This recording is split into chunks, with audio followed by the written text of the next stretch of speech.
penyebaran agar bersama kita mencegah penyebaran virus COVID-19 corona dengan cara berdiam diri di rumah, menghindari tempat-tempat keramaian, berperilaku hidup sehat dengan bersih diri maupun lingkungan, serta membiasakan mencuci tangan yang bersih sesuai dengan standar kesehatan.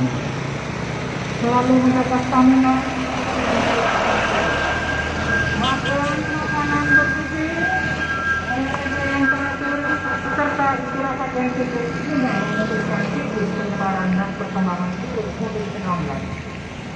Kami juga menghimbau kepada seluruh warga masyarakat Kecamatan Buturan untuk tidak panik dan tetap tenang menghadapi situasi saat ini, menghindari penyebaran berita-berita yang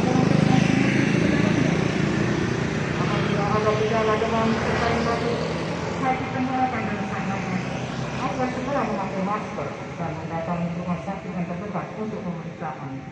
Kami bekerja untuk kamu di rumah untuk semua, untuk Indonesia, bersatu Indonesia lawan COVID-19.